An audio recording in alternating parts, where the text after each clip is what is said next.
Allow me to show you something crazy. This is a custom Superflat world made entirely from sculk sensors, and Minecraft Bedrock made it itself in the current version. No mods, no add-ons, no custom code. This has apparently been secretly possible in Bedrock for quite some time now, and so the obvious questions are how exactly do I make my own world, what else is possible, some crazy things, and what is the wildest endpoint we can get to with this, and the answer to that is of course Nuclear Wasteland, which I'm going to be trialing after we start with the basics here. So I first need to start by pointing out that this has been possible on Java for quite some time. There is something called the Superflat option, which you can customize however you like. It's actually quite hard to customize this from within Minecraft. You have to know how to say, instead of wanting grass blocks, you want sculk sensor, hope you got it right, or use some online website, and then, oh, there we go, I actually got it. And then you can enjoy Minecraft's noisiest world type to the heart's fullest extent. What is this as a concept? However, this is using a Java exclusive feature of custom Superflats. That code has never been ported to Bedrock, or so we assumed. So here I am now playing the Bedrock edition, which, you know, might be hard to believe, besides the fact that everything's changed visually in this coordinates, but just in case you're still not sure that this is Bedrock, hopefully this does the job. As you can see, we're officially playing Big Salmon edition, and something almost every player has assumed, because there's no option for custom Superflat, is that the technology for it has just not been added. This is one of the more complex Java features, we've probably reasoned, and so it's not here on Bedrock because they just haven't gone around to adding it. There's so many other Java features they want to add first, but yet here it is entirely possible in current Minecraft. That, just to clarify, there are no add-ons, there are no resource packs. If you doubt those things, here are the resource packs, active, none. Here are the behavior packs, active, 1. And just in case you think we made this on Java, converted it over, or preloaded it, or just placed a bunch of them myself, which is very easy to do, the world size is 0.09 megabytes, and it starts as 0.01. It is 10 kilobytes or something. You can't fit that many blocks in 10 kilobytes. This is just an instruction set telling Minecraft to generate as a Superflat, and it wasn't added there by us. It's in the game by default. This is just a world that tells Minecraft to do precisely that. And so we can run, oh god, now it's started to activate. I was wondering why this didn't happen before, and now I can see. Oh, only in this area though. That's weird. Why do sculk sensors work like this? Are they gonna make a big circle around me? I think they are. How very, very odd. Anyway, so as you can see, sculk sensors do some very weird things, some very noisy things, but at this point you might be asking really important questions about this big world of darkness, as my map sees it, and you might be asking, how exactly do you do this then? If Minecraft doesn't give you a menu to do this yourself, how exactly can you make a world filled with sculk sensors or any other block that you like? And the answer is to fiddle with a few settings. Minecraft bases a lot of its decisions on how it generates its world based on a simple settings file, which you're editing whenever you set your default game mode to survival or creative. If you turn on a starting map or a bonus chest, the Minecraft world knows when it's generating, it should have a bonus chest there or a starting map there, and most importantly, there's this world type option. And by default, Minecraft only gives you 2 options, and you assume that it's just there's a flat world type and there's a regular world type, but interestingly, both of these options, both the regular survival and the flat world type, both have a lot of sub-options which just aren't available here in the menu. You can alter the world files if you want to, and this is really fun. There's lots of options you've got, or if you're not technically minded, and let's be honest, most people would like to believe they are, but it's a lot of work to learn how to do these things. Instead, Crack Magnet has put together a simple website that's just a few simple boxes that will do it for you. So do you want a world that consists entirely of sculk sensors? That's what we did. We added some sculk sensors and then hit generate world, and it turns that into a game file, a MC world that we can download. But do we want to have above that, say, a bunch of, what's the weirdest block we could have above it? A candle cake? No, I feel like we've seen that. Chain command blocks? That's pretty weird. What about a whole world that is made from the least useful block in Minecraft? The mangrove roots. I really don't know why these exist. We'll add those to it, and we could even remove the sculk sensor, and we could say, you know what, below those mangrove roots, let's have some acacia slabs, just to keep everything floating up the ground. So we can then tell the world that we want to prevent slime chunks spawning, and then we hit generate, and wow, it gives us an MC world file, which will then have those characteristics applied. And again, if you want proof that this is actually, the world rather than anything else, I think the easiest way to show you is to open this world right here, which takes no time at all because the world size is literally, again, it's 10 kilobytes. Like, that's 10,000 bytes, which is 80,000 ones and zeros, is the entirety of the world data that will make this when you load it up. This is going to be Minecraft's first time in the world, has to literally build the terrain from scratch. It's the same as when you have a new world with just a seed and nothing else, and it knows that I wanted mangrove. Is this what mangrove roots look like in a Superflat? Honestly, they're kind of appealing when you cover the ground in them. Oh, it's not the mangrove roots, it's the acacia below them. Honestly, that's a good combo though, right? So, this is... Yeah, mangrove roots, so bad by themselves, maybe they're saved by the acacia underneath them. I kind of like that. But yeah, as you can see, this is our world. It is very, very pretty. We've got so much we can do here, but this is a custom Superflat world, and we're going to come back to this option later, because did you know you can also use this to customize how a regular Minecraft world works? Another really fun Java exclusive option that we've just assumed has never been possible on Bedrock is the option to have single biome worlds. So this is an entire world made up of the mushroom biome, and you know, at first, you might have issues believing that. I mean, it might just be that the seed, subscribe, or housefire is just really good for a mushroom biome, but maybe if I go a few hundred blocks in each direction, you'll start to realize just how cool this really is. This is something that actually was made possible for add-on creators to play around with. The code is there, and you know, like all sorts of different things have been built. I've seen people do all sorts of fun things in theory with it, but the fact that it's just been here in the game, workable for some time, you could literally have a whole world made up of mushroom biomes, it's really crazy in my opinion. This would be such a good option for creative builders who don't want mobs to spawn but maybe want to be playing on normal difficulty so that mobs can spawn unnaturally, you know, via spawn eggs, etc. There are all sorts of applications that people can have for building across one of these. Why doesn't this exist? I mean, obviously, I think like having the actual biome is probably less useful than a mushroom world that's just mycelium flat, but still, look at this, isn't this just nuts? The answer is yes, this is very nuts. Over 1,000 blocks of mushroom biome, and it has no sign of letting up. Also, wow, purple looks so cool on maps, huh? Anyway, so this is something you can do for all sorts of biomes. I mean, the mushroom biome is one of the best ones, but what about an entire world made from the deep dark biome? Well, the answer to that would be this. Isn't this stunning to see? In fact, one of the most interesting things about this, to me, has to be the fact that the same kind of bug or feature applies as the Java edition does, where as you can see, looking around the world, half of it seems to be plains, or at least it's grass spawning here. There's sculk and sculk sensors and sculk catalysts for the rest of it, and they all are functional, just to prove they weren't placed here manually. I'll go jump one of these and wow, they function still, and I'm going to get darkness effect and hopefully not have the warden spawn. Actually, you're not really hopefully not have that spawn. But yeah, these are all legit. Oh, I can see nothing. These are all legit worlds that are just being created. In fact, I couldn't help but be curious, like, well, if it works for the skulk, you know, if it works for the deep dark, what other biomes does it work for? This is Minecraft, but it's made up entirely from the Hell biome, also known as the Nether Wastes. As you can see, it is fully the Nether right up until the horizon, where we have the normal Minecraft sky. It's very surreal to see this combination together, but it's more surreal to look around an entire world made from Netherrack, where, as you can see, it's not just they replaced the plains biome with Netherrack, it's also that the lakes have been replaced with lava. Lava with some weird walkways between it. Some weird transparent... Wait, that's water in between the lava. What?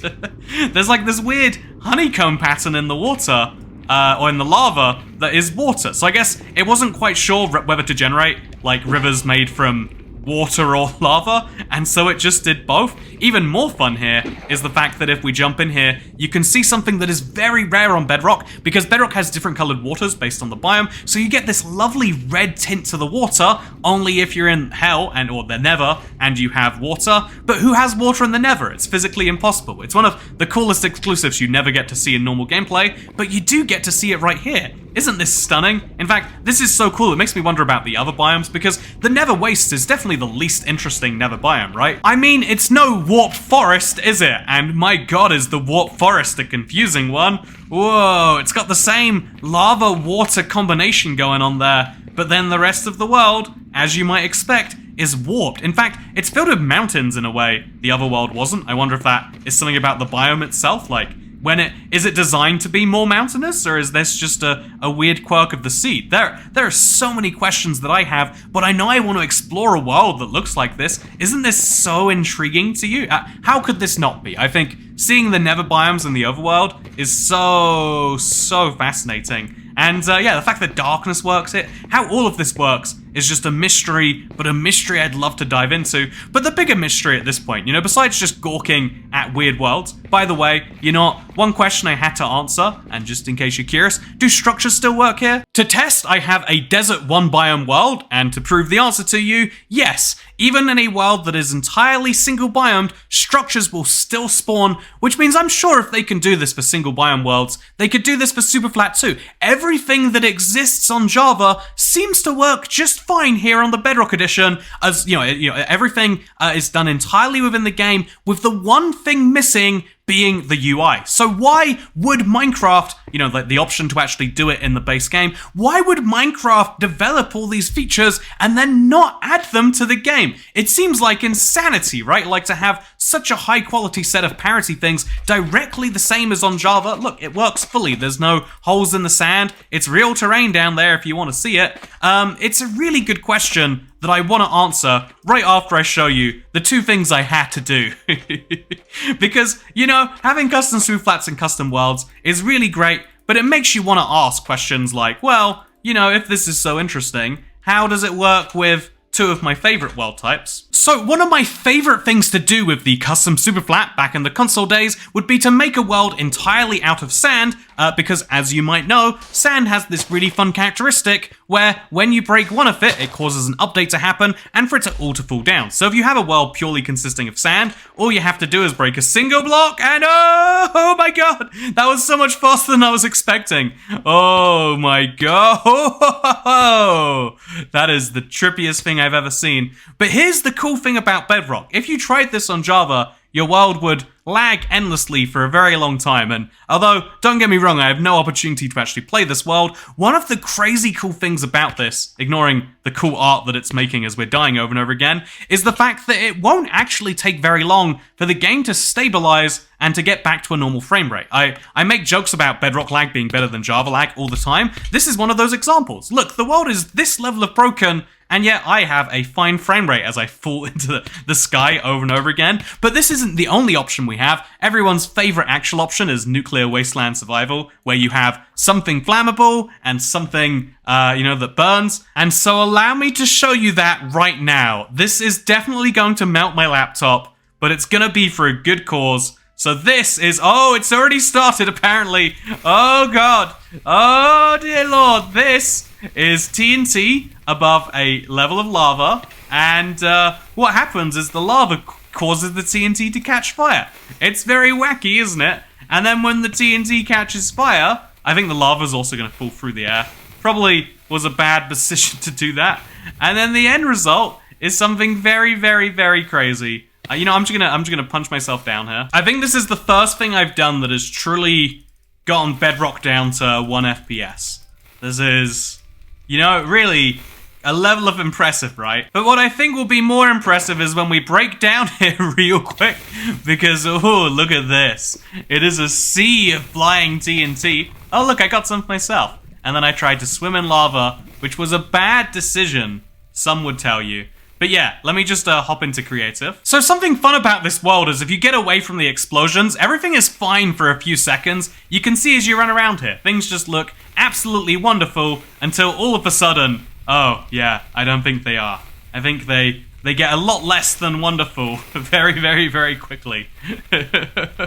Okay, I might have broken Minecraft with that. But now as we load the game back up, let's answer the question that I think is clearly on everyone's mind, which is if you can run that in Minecraft so easily just by changing a few world flags, if it can literally be done in a Python web form, then why can it not be done in the game itself? Why is it that when I go to create a new world and, get past the world templates and everything, why is it that I don't see in the advanced world options, I admit it's advanced, it's not basic, why don't I see, instead of just a toggle for flat or not, why don't I see new options come up from flat? Why don't I see a single biome toggle? And the easiest answer to this question is because they haven't designed the UI for it. There is no such menu there. However, it's really weird to develop a whole feature, a fully functional one with very few issues, This is one of them. Like, why is it that they have a fully functioning feature that is just non-accessible to the end user? And I would say there are three main reasons. One is because they developed this feature not to be used by the end public, but they developed it so that Minecraft Bedrock would be compatible with Minecraft Legacy Console. A lot of people had worlds they made in Legacy Console, and the expectation they would work in Bedrock, so the idea was they just slightly altered the flat world structure so it could support these old Legacy Console worlds. So you could have a Superflat made entirely of bookcases, and it would work in the Bedrock edition, and that is something they achieved. However, that code can just be written with any block in Minecraft, and so it's not that they're updating it every update so that sculk sensors are added. It is getting cooler and cooler and better every update, but that's not because they're redesigning it, it's just because it's well coded to cope with any block that could be added there. So that's the reason why it's in the game. But then the reason is to, okay, so they didn't code it for end use, but it's there anyway. The reason they can't add it to the game is because they would have to design a whole new UI menu for it. The people who are currently designing Minecraft's menus and have many different goals, their goals are to make Minecraft look like a more professional game.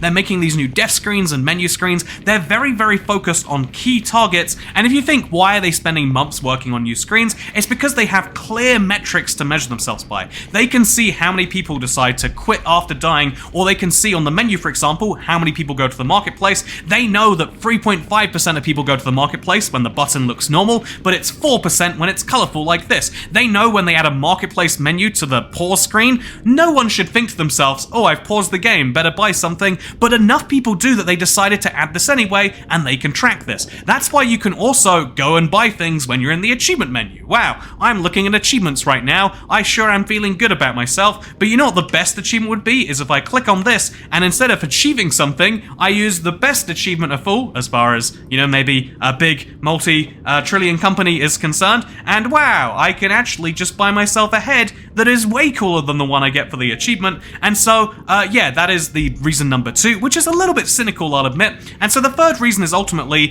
Minecraft Bedrock developers are very busy focusing on adding the newest features to the game from the latest update, and so to add it, to add this to the game seems like it's just a UI change, but it involves the UI team, it involves someone on the coding team to make sure that lots of the bugs are fixed, and then it involves a lot of QA time, which is currently being used to bug test things like armor trims, to bug fix things that people are going to be interacting with a lot more than this, because ultimately only 1% of players would actually care about this, maybe 5%, whereas 90% of players will at some point experience the Cherry Grove biome or an armor trim or something of that nature, and I really don't like that explanation. I really feel as though Minecraft could, and perhaps even should, focus on adding niche features like this to the game, because this would extend gameplay by so long for some people. Rather than just opening up a regular new Minecraft world, why not try to survive in a nether-only world, or a soul sand-only biome? I want to try that. In fact, I probably will for a stream, survive in a super weird one-biome Minecraft world, and if you want to see that, you can stay subscribed. Did you know greater than 99% of housewives happen to be people who aren't subscribed? And did you also know that subscribing is something I massively appreciate? Thank you for spending your time with me today.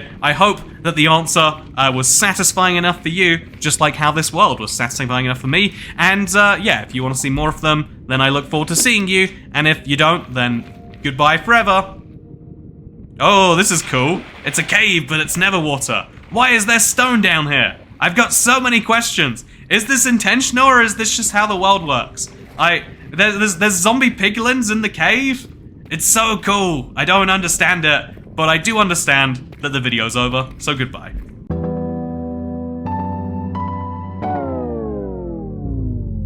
Just kidding. Just kidding. Yeah, I'm gonna die now. That was fun though.